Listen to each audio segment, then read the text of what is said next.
up next is another SGC card grading submission. I'm going to walk through 10 cards that I'm going to submit to SGC. Tell you why I'm going with 10 cards and these 10 in particular.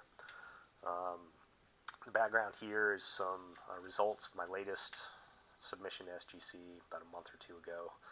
Some good cards for the PC, a couple of Mookie Betts rookies, red hot foil on the left, and the Topps update on the right.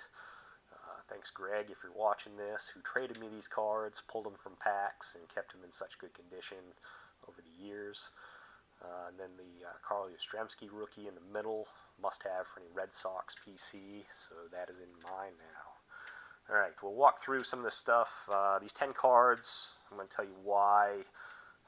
Primarily, when I send to SGC, they're well known for vintage cards specifically. A lot of card collectors collecting vintage love to get their hands on SGC slabs.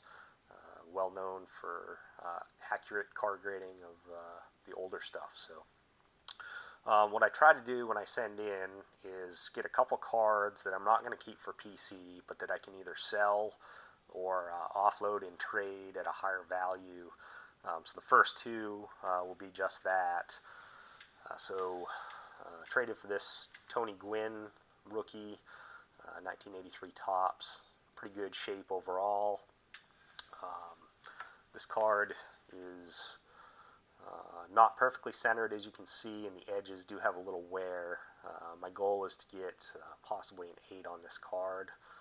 Really sharp corners on it, and if I can, offload this for $40 or $50 at an 8.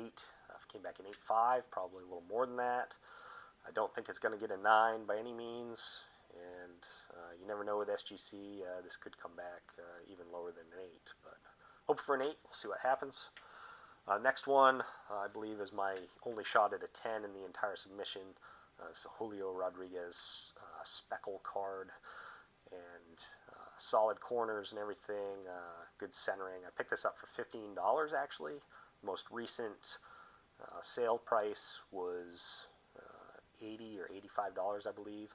So my hope is to get this back in a 10 and then turn it for what would be the cost of this entire grading submission. So we'll see how that goes for me.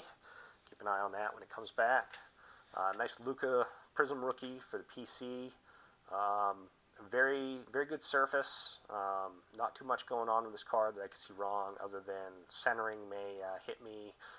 You can see, typically when you look at these Prism cards, you look at the border, how close it is to the left side, and then compare it as that runs up across the top, and you can see it's a little tighter across the top than on the left side. So centering's not perfect. You also look at these dots and how many rows of dots you see on the right versus left. Those are pretty good. You can see 3 sets of dots on each side. So we'll see how this comes back. I'm going to guess a 9.5, but I can always hope for a 10. Go through some pickups I had recently at my LCS. This nice Wade Boggs minor league card, which graded a 9+ is quite valuable. This will be a PC card for me. You can see the centering's not perfect, but really good corners. A few blotches on the surface, so I'm going to hope for a 9 on this. Hope they don't ding me too bad on the centering. Next one, 81 Larry Bird, second year card. Great corners, solid surface. You do have that one dot that you can see there. That is on the card.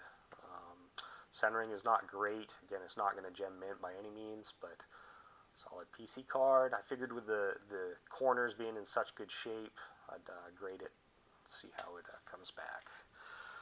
Next one is a 61 Topps Carl Yastrzemski, much like the one behind it. This is a good PC card to have. Not great centering. All 4 corners are touched, but overall, really good shape for a 61. Happy with this. Happy to add it to the PC. Alright, next 4 I am submitting for some friends. So, young friend Coleman, who has some cards and showed me the other day when I was over to his house visiting with his parents. So this one's for you, buddy. We'll see how this comes back. Pretty good shape for the not so great holder you had it in. Slight touch in the upper right corner, so I don't think it'll be a 10. I'm going to guess a 9 or a 9.5 on this, but we'll see how it comes back. And then John had a really great vintage lot that he brought to our local card collector group. So these next three I'm honored to submit for him. We got a Nolan Ryan rookie, and really great shape on this card. He's kept it in a shoebox, never really pulled him out and touched them. So the corners aren't perfect, but they're in really good shape for a Ryan rookie. Obviously, you see the centering is not great at all. This white line over here is actually where the cut line was supposed to be, and you can see how tight it is on the right side. So centering is definitely going to take a hit, but it's a Nolan Ryan rookie. So get this thing slabbed, protected forever, and hopefully if John doesn't want to hang on to it, he can get a pretty decent return on it. Then we got two Mickey Mantle cards. This one being a 1969. As you can see on the back, the corners are in really great shape. See, compared to the red. And then the centering is not perfect. Top bottom it's really good. Left right it's off, but really great shape for a 69 Mantle. So we get this slabbed up for you. And then the last one is a 67 Mantle. Centering's a little better. Corners are in a little worse shape. And the edges are a little rough. You can see where this one was cut. Just the way that the rollers ran back in the day. This wasn't a uncommon state of edges on these cards. But anyway, we'll get these sent off, see how they come back. Again, nothing here is going to gem mint by any means other than what I'm hoping the Julio will. But we'll see how my pre-grading goes versus what we get in return. So stand by for the results, and we'll see how fast SGC is moving through these. So thanks for watching. We'll be back soon.